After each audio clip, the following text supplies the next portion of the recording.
ബീഹാറിന് ശേഷം മഹാരാഷ്ട്രയിലും ബി.ജെ.പി. മിന്നിക്കുന്ന വിജയം കൈവരിച്ചു എന്ന റിപ്പോർട്ടുകൾ പുറത്തുവരുന്നു. Maharashtra municipal council Nagar panchayat തിരഞ്ഞെടുപ്പുകളിൽ Bharatiya Janata party വൻ ലീഡ് നേടി.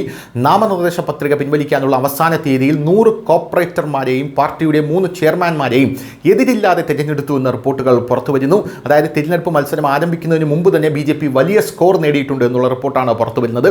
ബി.ജെ.പി. സംസ്ഥാന പ്രസിഡന്റ് രവീന്ദ്ര ചവാനി വിജയത്തെക്കുറിച്ചുള്ള വിവരങ്ങൾ നൽകിയിട്ടുണ്ട്. പ്രധാനമന്ത്രി മോദിയുടെയും മുഖ്യമന്ത്രി ദേവേന്ദ്ര ഫട്നാവിസിൻ്റെയും നേതൃത്വത്തിൽ പൊതുജനങ്ങൾ വിശ്വാസം അർപ്പിച്ചിട്ടുണ്ടെന്ന് ബി.ജെ.പി. സംസ്ഥാന പ്രസിഡന്റ് രവീന്ദ്ര ചവാൻ പറഞ്ഞു.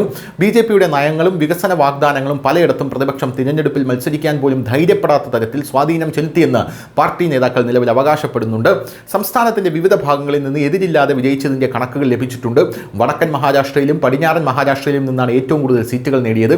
ഇതിൽ വടക്കൻ മഹാരാഷ്ട്രയിൽ നിന്ന് 49 സീറ്റുകൾ, പടിഞ്ഞാറൻ മഹാരാഷ്ട്രയിൽ നിന്ന് 41 സീറ്റുകൾ, കൊങ്കൺ 4 സീറ്റ്, മറാത്ത്വാഡ 3 സീറ്റ്, വിദർഭ 3 എന്നിങ്ങനെയാണ്.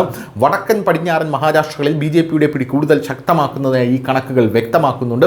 ബി.ജെ.പിയുടെ അഭിപ്രായത്തിൽ സ്ഥാനാർത്ഥിത്വം പിൻവലിക്കാനുള്ള അവസാന തീയതി അവസാനിച്ചതോടെ ബി.ജെ.പി. സ്ഥാനാർത്ഥികൾക്ക് എതിരില്ലാതെ തിരഞ്ഞെടുക്കപ്പെടാനുള്ള വഴി എളുപ്പമായി. പല സ്ഥലങ്ങളിലും ഒരു സ്ഥാനാർത്ഥിയും മുന്നോട്ട് വന്നില്ല, അല്ലെങ്കിൽ പ്രതിപക്ഷം അവസാന നിമിഷം ഫോമുകൾ പിൻവലിക്കുന്ന ഒരു സാഹചര്യമുണ്ടായി. ഈ രീതിയിൽ തിരഞ്ഞെടുപ്പിൽ മത്സരിക്കാതെ തന്നെ വലിയ വിജയം നേടിയതായിട്ടാണ് ബി.ജെ.പി. അവകാശപ്പെട്ടത്. ബി.ജെ.പി. ഈ വിജയത്തെ തങ്ങളുടെ സംഘടനാ ശക്തിയുടെയും സർക്കാരിൻ്റെ പ്രവർത്തനങ്ങളുടെയും സ്വീകാര്യതയുടെയും തെളിവായി അവതരിപ്പിക്കുന്നു.